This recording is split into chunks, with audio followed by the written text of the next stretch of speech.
Hey, hello, hello. Thank you guys so much for being here. Hi, Remo. Thank you for getting the book. I love it. Thank you so much. I'm glad you're enjoying it. I appreciate that so much. Thank you. Thank you. So, hopefully, it helps you and teaches you how to understand the math, what to do with it, how to use the T chart, and then practice those questions in the back so that way you become a math pro. You know, it's really disheartening when you hear real estate agents say you don't need math. And although the math that you need is not very difficult, it's more like how much is your down payment amount. So those little things are very important. And when you're finding how much a seller is going to net when you oopsies, hold on, let me turn it on do not disturb. When you're helping a seller sell a house, you want to know how much they're going to net. That's really going to help you with your business. All right. So, hi, Sandra. Thank you guys so much for being here. All right, guys. Well, we're going to get started. So, don't forget about my cram course. It's going to be Saturday, June 8th, 12 to 4. So, sign up. The link is down there in the description box. All right, so it's $67 and it's going to be a live course on Zoom with me at the helm. I'm going to be bringing you this. I'm so excited. I can't wait. It's an interactive where you can ask all kinds of questions, or you could send me questions privately if you're not, too shy to ask. Hello, Luanda.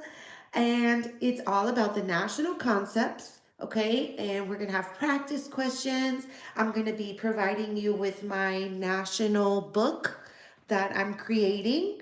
And that way, it's well worth more than just $67, this course, because the amount of stuff you're going to be getting. I'm going to be also putting together a Q&A uh, booklet for all the questions that people send me, and then that way I could send it to you guys with answers. Obviously, we'll go over it, but that way you have all those answers and questions at your fingertips.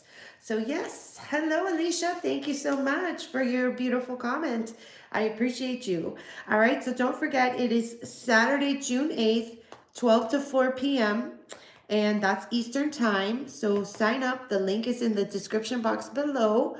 All you have to do is click on it. It'll go to June 8th and then click 12 p.m.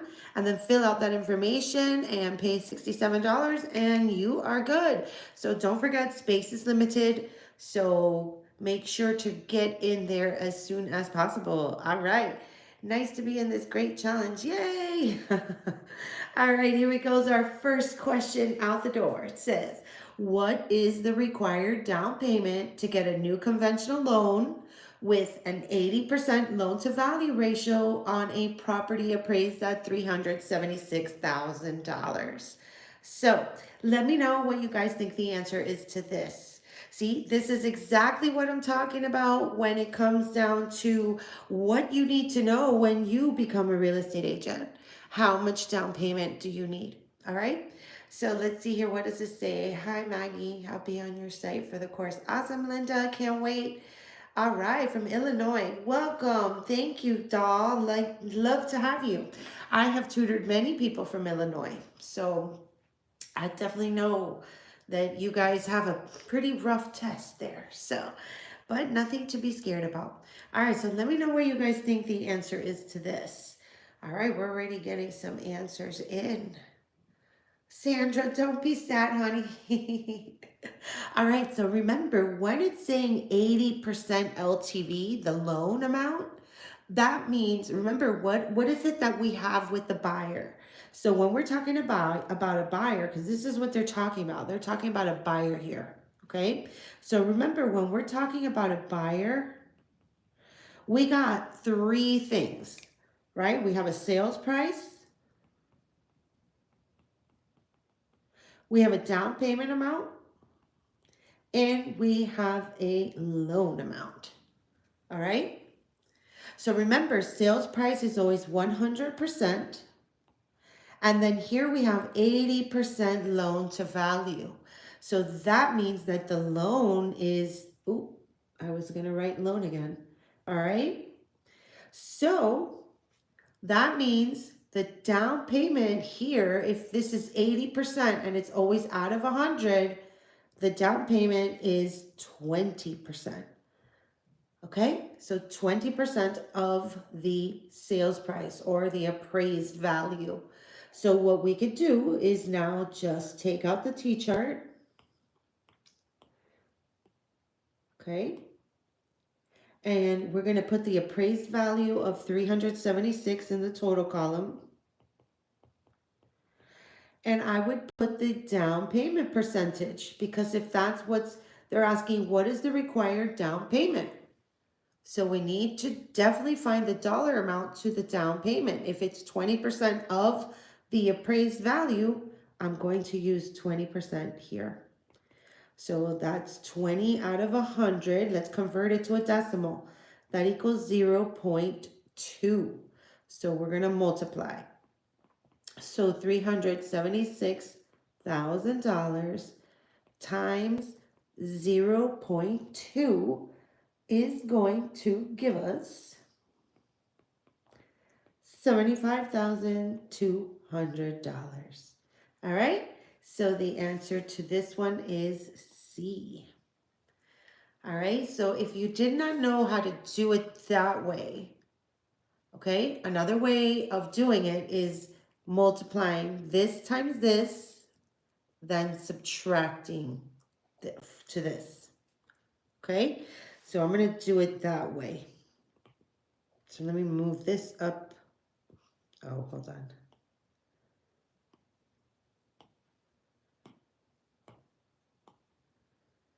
So we're going to move this up here. Let's move this here too. All right, so watch this. When I multiply 376, because it would be the same way in the T-chart, right? So if I say $376,000 times the 80%, that's 0.8. That's going to leave us a loan amount of $300,800. This is just the loan amount. So now to find the down payment, I would just subtract those two. So I would take 376,000 minus the loan amount, 800, and I still get the same amount, $75,200. Okay? So this is the other method. This would be method 1.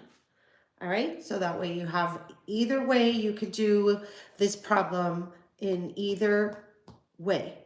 I like this way because it's just quicker and one time shot. And since you're only subtracting by 100, it's easier. So hopefully that helps you, doesn't confuse you. Let me know what you think in the chat, what of these, which method you like best, either first method or second method.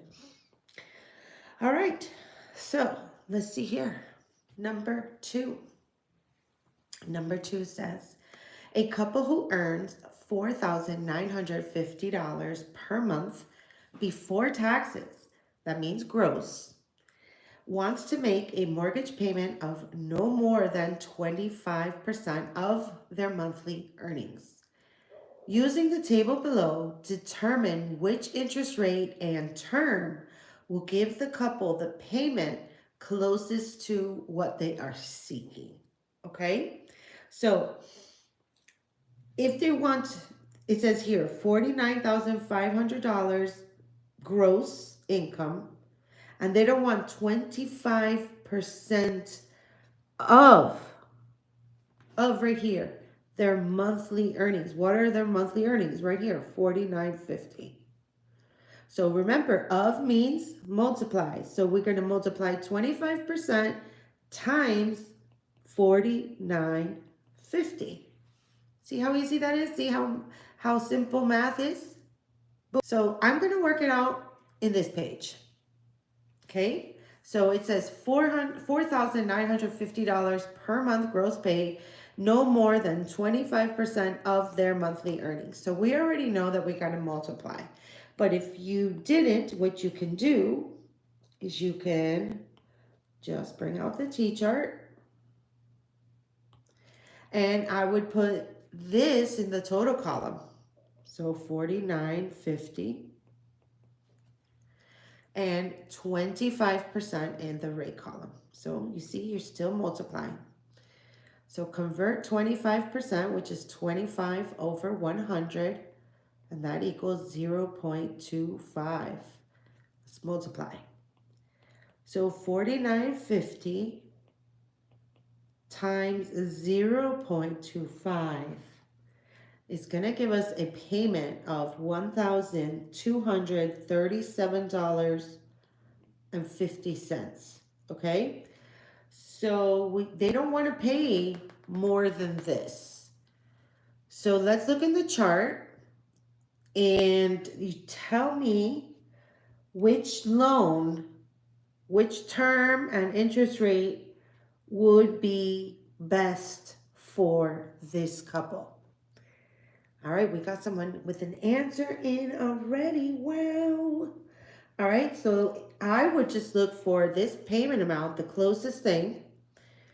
So I'm seeing here, no. Okay, here's 1230 right here, but then 1254 is here. So I would definitely pick this one, 6.5% for 20 years. Does everybody see that? So if you could see here, let me zoom in a little more. There's that price. It's not more than $12.37. It's $7 less. So that's the one I would pick. So for this one, since it was here 20 years at 6.5 at $1,230.20. So the answer here would be A. Very good. All right, so not as hard as it looks, right? It looks kind of scary at first. You're like, oh Lord, what is all this? But just slowly read it, see what it's asking, and that's it. So just, it's okay. You don't have to breeze through and fly through the thing. It's not, time. What is it? Remember when you were, I don't know, they used to do this when we were kids. We'd have time tests where you'd have like 1 minute to answer all of these multiplication tables. And I used to love that. So, Linda Thomas, 1230. Yes, A. Very good. All right. All right. So there you have it. Very simple question. Looked harder than what it was, but okay, here we go. Number 3. The legal principle under which a person who does not have legal title to a property acquires legal ownership based on the continuous occupation of the property. Is it A, condemnation, B, eminent domain, C, adverse possession, or D, inverse condemnation? All right, let me know what you guys think this one is. Drop the answer in the chat.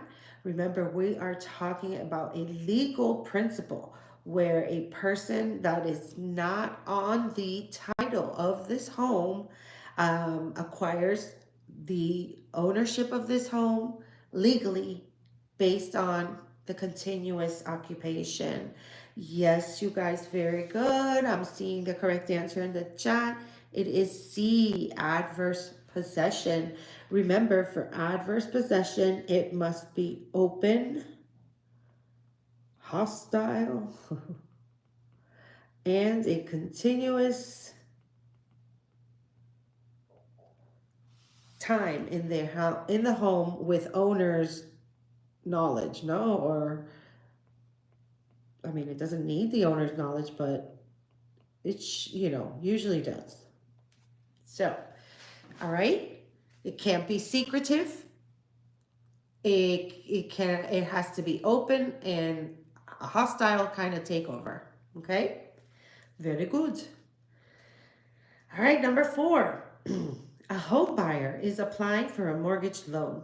His annual gross income is $54,000 and he has total monthly debt of $725, of which $350 is for a car payment that will be paid off in 5 months.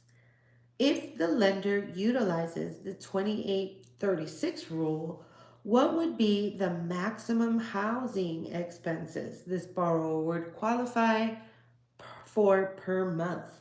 Okay? So remember, housing expenses. Very important key term here. Okay? It does not say total obligations or total expenses. It just says housing, meaning what is your house payment. So are we going to use the 28% or are we going to use the 36%? You got to remember this. Remember, 28% is the front end ratio and 36% is the back end ratio. Those are your housing ratios, right? Where the front end, the 28%, is just your mortgage payment, right? Like what you could afford on your mortgage, your PITI, principal, interest, taxes, and insurance, on the home that you are purchasing.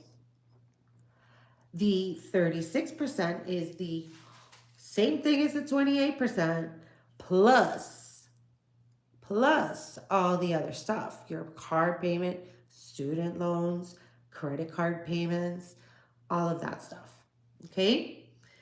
So, how do we work this question?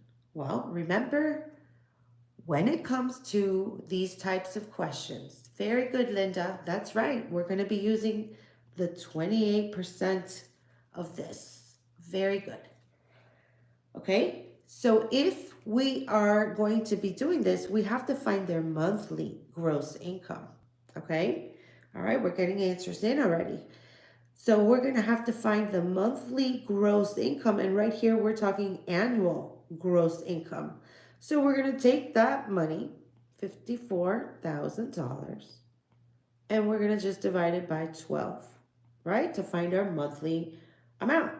And that's going to be $4,500. So this is the monthly gross income.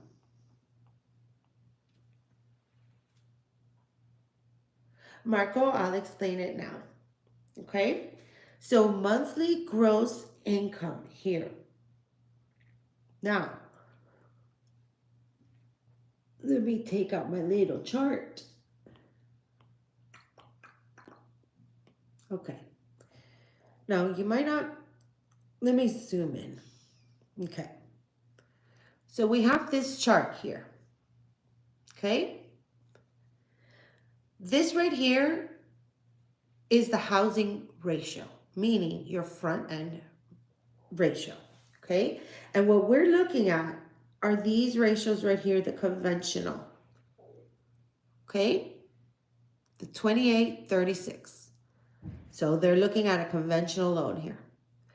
So the front end ratio, this 28%, okay, is just how much from your gross monthly income that can go towards your mortgage payment of the PITI, principal, interest, taxes, and insurance. And of course, the association as well, but we're not there yet, okay? So front end ratio is your housing ratio. Then here we have total obligations, which is all of this plus car payments, credit cards, all your other debts. So basically 36% of your monthly income can only go to all of these charges. So imagine if your rent is 1,000 And then you have a car payment of $200. And then you have credit card payment of $100. You're at $1,300. So how much can you afford of a house with this 36%? 36% of your gross income, right? $1,000. That's it. Okay, so the same thing with the housing ratio, that's how much you can afford in the back end, in the front end, sorry. So 28% is how much housing payment only can you afford, okay? I hope that is understandable. I know that this was a very, very confusing thing when I was in my real estate school. So what I'm gonna do, since that's your chart, you have to memorize those numbers, okay? So those numbers maybe will be on your exam, maybe not. But since we're looking at housing expenses, we're only talking about the 28% here. So I'm going to take out the T chart, okay? And remember, only 28% of their income right here can go towards their mortgage payment. So $4,500 will go here. And then 28% here. Let's convert that. So 0.28. So now let's multiply and see how much of this $4,500 can he use for a mortgage payment. So when we multiply that, we end up with $1,260 a month. So let's say, for example, you have a gross income of $4,500. You can afford $1,260 of a mortgage. Okay? Great, Linda. I'm so glad. Robin, what's up, my positive friend? All right, so we got $1,260 a month that they can use for a mortgage payment. Okay? So let's see, use the 36 so that you guys can understand. Okay? So if I take, let me see if I can move this up a little bit. Whoa. All right, so if I take the $4,500, because remember, it's always gross pay, and I multiply it by the 36%, this is going to tell me how much in total they can use. Hold on. So let's do this. So 4,500 times 0.36. So that means they could spend $1,620. Okay, so that means that if their mortgage amount can be $1,260, that means that if we subtract these, that means they can't have more than $360 worth of bills, like credit cards, student loans, whatever, those things. Okay? So, and that's how that works. I'm doing great, Robin. How are you? You're beautiful. All right, so there you have it. That I hope helps understand, like break it down for you. So this would be the 1260 of the principal, interest, taxes, and insurance plus the bills, which would be $360 only extra. Okay?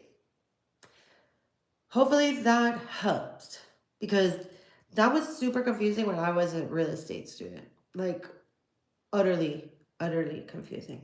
So there you have it. All right, number 5. At a closing, the brokerage firm was paid a 6% commission and their check was for $3,000. What was the sale price of the property? All right, you know that you can use the T-chart because we got a percent in here. And it's commission, mostly because it's commission, right? Because we could have percents and it's the I equals PRT formula, but it's all good.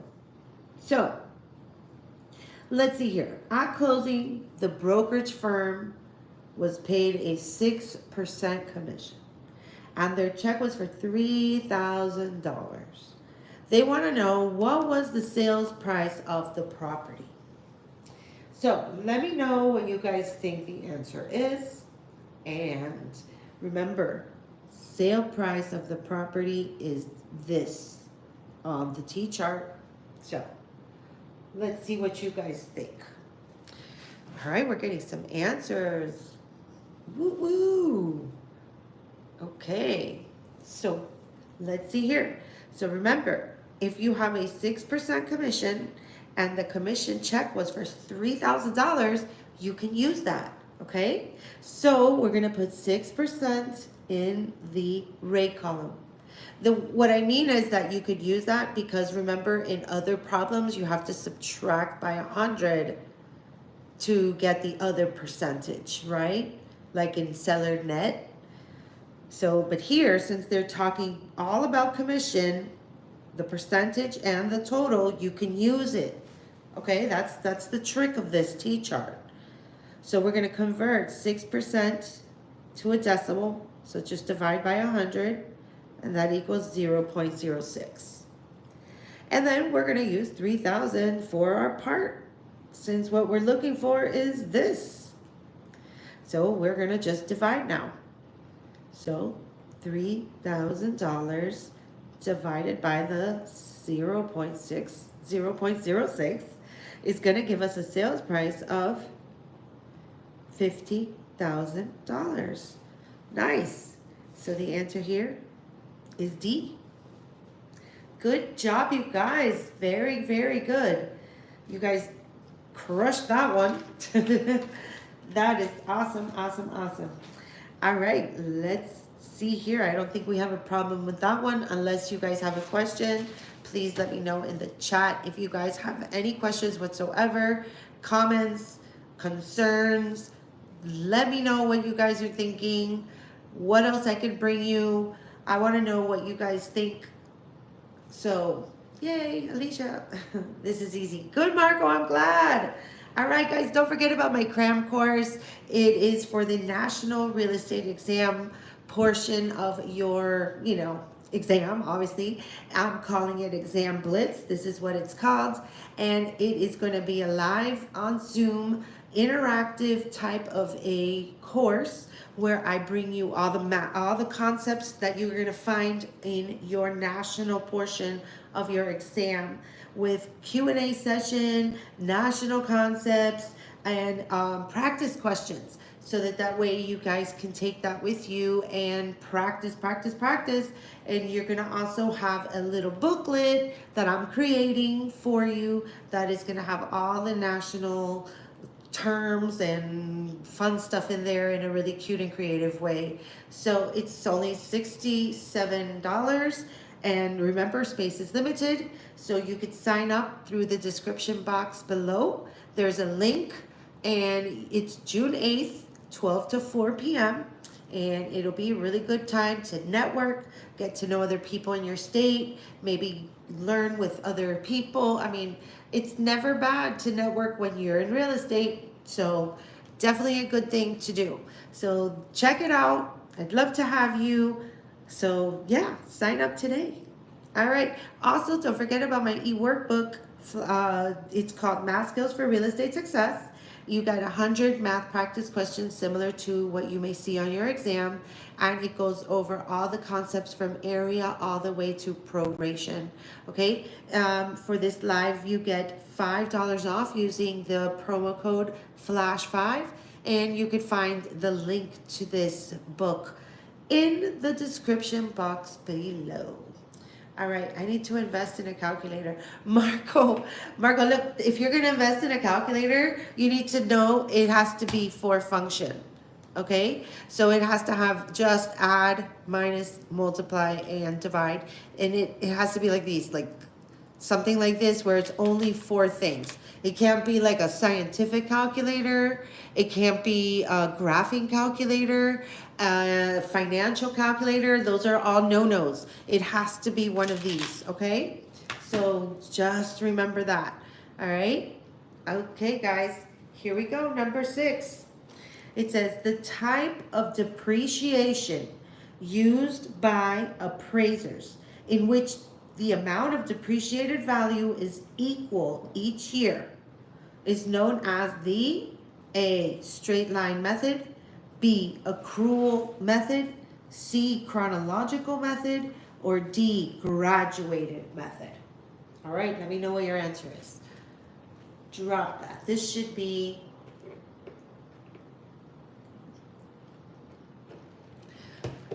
something in our appraisal chapter. All right, so we're getting answers in. So let me know what you guys think.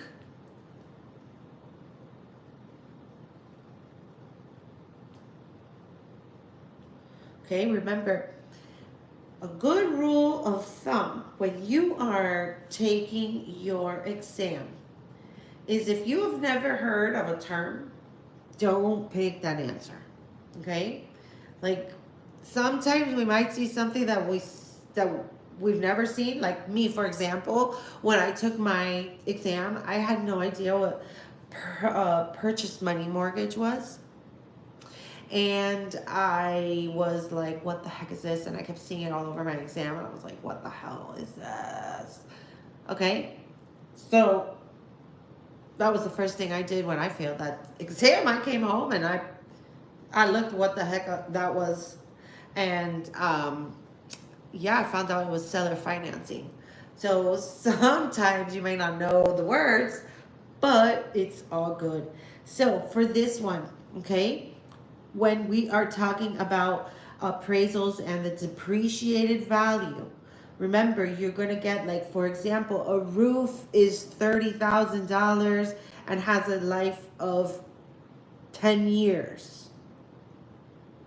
Okay, remember you would take 30,000 and divide it by 10 and you get a certain number.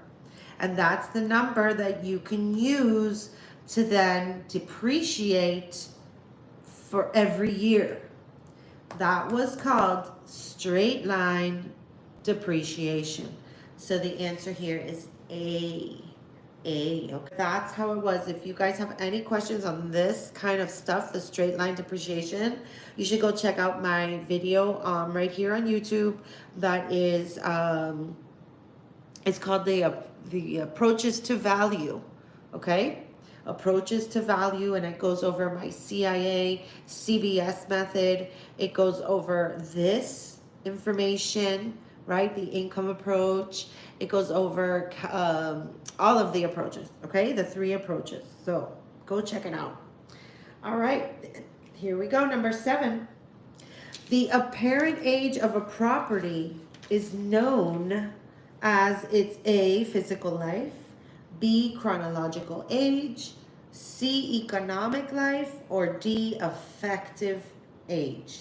These are confusing, but it's okay. It's okay, because I would have probably gotten this one wrong too. All right, so if you guys are enjoying this, please feel free to smash that like button and share this with anybody that you know is studying for the real estate exam. All right, so let's see here. Number 7, don't forget to subscribe to my channel too if you haven't already. And for those of you that have, thank you, thank you, thank you. I have to tell you, I am blown away every day by your lovely, lovely comments. So I'm not going to continue talking because I'm about to start crying because you guys touch my heart every day. So thank you, all of you, so much. All right, so here, the answer is D, effective age, okay?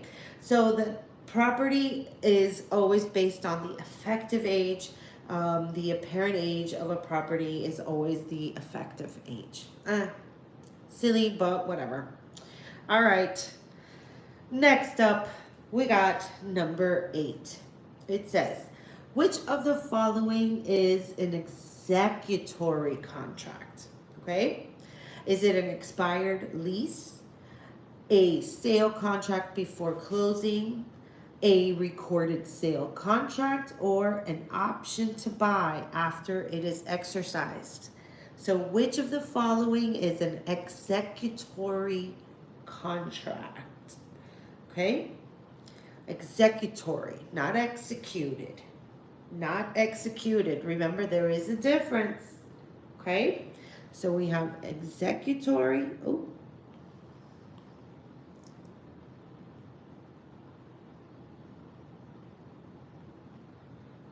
and we have executed.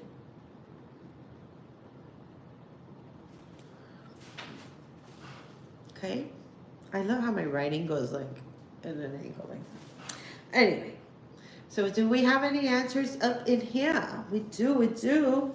All right? So remember, an executory contract is when two parties have signed a contract and basically performance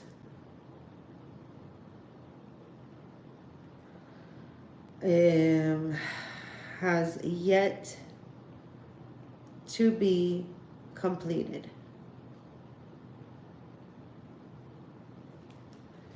Okay, that's executory. So there's still things to go on and finish.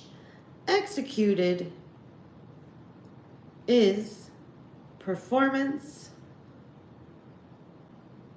completed. Okay? Completed and closed. Done. Done deal. So that is the difference between those two types of contracts. So it's like you can't really sell and close a real estate deal in one day. Like that's never going to happen. So usually it takes about anywhere from 25 to 45 days to close.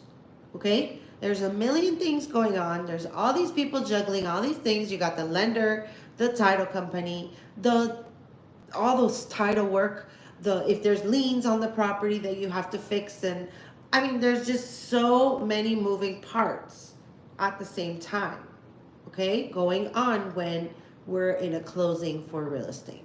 Okay, so executory is that. So the answer here would be B, a sale contract before closing. So this hasn't closed, this is closed. Okay, so it's all done. Good. Is D an example for an option contract? An option to buy after it is exercised? After it is exercised. What is that? I don't even know what that means. After it is exercised. So after it's been done. So an option to buy after what has been done. See, maybe I read into it, but I don't know. I don't think that is an option contract. Okay? Yay, Robin, you're welcome. All right, so there you have it. So I should put here completed and closed. Okay? So there you have it. Azana, an option contract is like I'm gonna buy if I'll buy your land if you put a fence around it, and then the seller has the option to do it or not. So there's an if, big if for contracts. I mean for option contracts. Okay. I hope that helps. So it's kind of like, remember, option contracts are also considered unilateral. It's a huge test question. Okay? So option contracts are unilateral contracts. So just remember that. All right, number 9. A document certifying that a structure complies with building codes and is ready for use is referred to as an A, inspection report, B, satisfaction bond, C, certificate of occupancy, or D, user permit. This one's weird. I don't know. Somebody sent me this, and I think this has to do maybe with Florida, but I don't know. Every time I put this out there, people are like, what in the world? So this one, the answer would be C, certificate of occupancy. Okay, so I don't know how permits and things will run in other parts of the country, but I know that a document called a certificate of occupancy, here they call it a CO, okay? The CO is what is granted to the builder, okay, once they have completed the structure. Once the structure's completed, the inspector, oh, they call it like that too, Azana? Okay, good. So maybe it is a federal thing. Yeah, Florida uses certificate of occupancy. Yeah, they definitely do. So, okay, so basically, let's say you're working new construction, you're working a new construction house, right? You are representing a buyer for this house and they're still building it, right? They're building it. It's a whole new construction house. And you're like, oh my God, I can't wait till this is in. Well, then they say it's all done. You could do the final walkthrough, but you can't move in until you have an inspector from the building department inspect the home and grant its CO, right? The certificate of occupancy. So the building inspector from the building department of that county has to come and say, yep, this house is livable. It passes all of our certifications, all of our requirements, and now you have been granted a CO. Boom. Now you can move in, close the deal. You are ready to rock and get paid. Bingo. Okay? So that's how that works. It's very interesting stuff, I tell you. Number 10 says, Lynn just bought a house. She paid $187,500 for it. She even thought it had been listed at $195,000. An adjoining property owner, Ken, had tried to buy the property for $185,000, but had been refused. He now offers Lynn $190,000 for the house. Lynn is interested, so she hires an appraiser. The appraiser returns an estimate of value of $200,000. Which of these numbers can be called the market value? All right, let me know what your answer is in the chat. If document is for certificate, is there another word for inspection report? No, just an inspection or a report. I don't think there really is. Inspection report is just an inspection report or an inspector's findings. That could be one. That could be one that they use on the exam. That's a good, yep. Inspector's findings, I would say, could be another word for reports. All right, so which one would be the market value? Okay? Remember, market value, okay, is an opinion of the price that a willing seller and a willing buyer would agree on for a property at a given time. So, which one do you think? Remember, it's not just the price that someone is willing to pay for it. The seller has to approve as well. So they have to have, remember, a meeting of the minds, right? It has to be an offer and an acceptance for it to be valid and to be considered of market value. So I would say, since we have an appraiser's value, which is considered like a third party that has nothing to do with the situation, I would go with what the appraiser says, and the answer would be D, 200,000. Okay, so that's what I would say. So that's, that's the appraiser. He's a professional. It's also considered an opinion of value. Okay. But since these people could not figure it out, and couldn't agree on a price, then the appraiser's value is what sticks. Okay? Hopefully that helps. So don't forget, an appraisal is an opinion of value. Okay? It's just someone's opinion of the value of a home. You can hire 3 different appraisers and they'll all give you pretty much different prices. Now, will they all be in the same ballpark? Yeah, absolutely. Okay? So, definitely.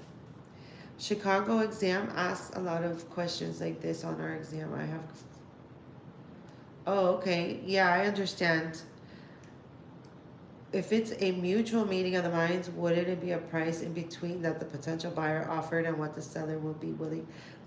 Yeah, Jay Williams, for sure. But in this situation, it doesn't say that. So you can't really think about what could happen. It's what has been put here for you. Okay? So usually, but not always, okay, buyers and sellers, like, you think like just because you go into negotiations with, like, if you're representing a buyer and you go into negotiations with the seller, that it's going to end up in a closing. There are so many times that it does not. You could end up not coming and agreeing to terms, so you have to move on and start again. So there's many factors that could happen. Maybe the seller wakes up with a, you know, all in a bad mood and says, nope, I'm not accepting this offer. Or the buyer's like, nah, I don't really feel this offer anymore. You know, there's so many things. Okay. So why 200,000? Because it's an appraiser's value. It's appraiser's estimation of value. And see, she just bought the house. She paid this much for it. Okay. Then, even though it was listed for that, then a friend of hers tried to buy it for this, but they were refused, right? The seller said, hell no. Now he's like, okay, I'm going to try and offer you this. So she hired an appraiser and was like, oh, wait a minute. You're offering me this, but the appraiser is saying it's worth this. Now this is what I'm going to list my house at. So that would be her market value. Okay? Because nothing here came to fruition with a meeting of the minds. All right? I know it's super confusing, but yeah. Okay? So that's why. And also, because the appraiser is like a third party, there's no attachment to that property. Okay? So there's no attachment to the property. Usually when like a buyer wants it at the lowest price and they're like, no, I want it. And then the seller's like wants it at the highest price. And they're like, this is my house. This is fantastic. Usually sellers want more for their house and buyers want to pay less. So this would be like a middleman saying, yo, you know what? This is worth 200 grand and period. Okay? So there. Hopefully that understand, like, explains it a little better. All right, guys, sign up for my cram course, the National Real Estate Exam cram course. I'm calling it Exam Blitz because we're gonna go through all of those sections that you will be seeing on your national exam. And it's going to be live on Zoom. And it's going to be an interactive session with you guys asking questions, submitting questions, and just listening and talking. And we're going to all join in and talk. If you guys don't want to talk, you don't have to, okay? But it is going to be a very fun time on Saturday, June 8th from 12 to 4. And we will be also providing you with a little booklet of all the national terms. It'll be our first time ever coming out with our new book. So you guys will be the first ones to have your eyeballs on it. It is only $67 for all of this information, plus the little book. I mean, this class is going to be worth a lot more soon. So sign up. Space is limited. It is from 12 to 4 p.m. Eastern Time on Saturday, June 8th. So you could sign up through the link in the description box. It's the first one. It's called Exam Blitz, National Real Estate Exam Cram Course. So check it out. I'd love to see you guys there. All right. Also, don't forget about my e-workbook and thing in between, right? So it goes from area all the way to proration, and it goes through all of these concepts in a very simple and easy to follow format. And it goes here with information, with little cheat sheets for you at each section, T-chart broken down with all of that, with practice questions and exam practice questions here for you to try. It includes loan to value. It also includes the simple interest formula. And of course, our buddy, the proration. We get a glossary. We have formulas that you need to know, the T-chart broken down, and 100 math practice questions similar to what you may see on your exam. So check this out. It's a really good way to practice and learn this math once and for all. And of course, our answer key here has the answers with the full explanation. So you're not left wondering like, what the heck, where is, and how does this work, right? So this, you get $5 off of this wonderful e-workbook. It's called, with the promo code FLASH5, okay? This is only for my live participants, so don't tell anybody, okay? It's our secret. So $5 off. The link is in the description box below, so just click on that, and then you're gonna scroll down, add it to your cart, punch in your promo code, and boom, it'll be yours in your inbox today upon purchase, all right? So grab it. It really helps pass the exam if you're still struggling with the math, okay? All right, also tutoring. If you're into tutoring and need some sort of tutoring for your exam, make sure to sign up. I also have the link in the description box below. It is for math, national concepts, and if you're studying for your Florida real estate exam. I'm a licensed Florida real estate instructor, so yeah, I think I know a little bit about the Florida exam. So make sure to contact me or schedule your session using the link in the description box. Thank you, Maxwell. Thank you, Jay Williams. Have a wonderful evening. All right, Nancy Lynn. Yes, studying for Florida. Love it. Sandra, I wish the best and everything. Oh, thank you so much. I'm glad you enjoyed. Don't forget about my Florida Real Estate School, Maggie's Real Estate Academy, where you can go at your own pace, get your pre-licensing course out of the way if you want your Florida real estate license. This would be the course that you can begin with. You can find more information at my website right here at justcallmaggie.com. All right, guys, here's your quote for today. It says, great things are done by a series of small things brought together. So that just means do a little bit every day. Try a little bit something new every day. So remember, you can't conquer the world in a whole day. So not even God, right? God didn't even create the universe in one day. If you believe in that, I don't know. That's the story. Anyway, thank you all so much. Here's my live schedule right here on YouTube.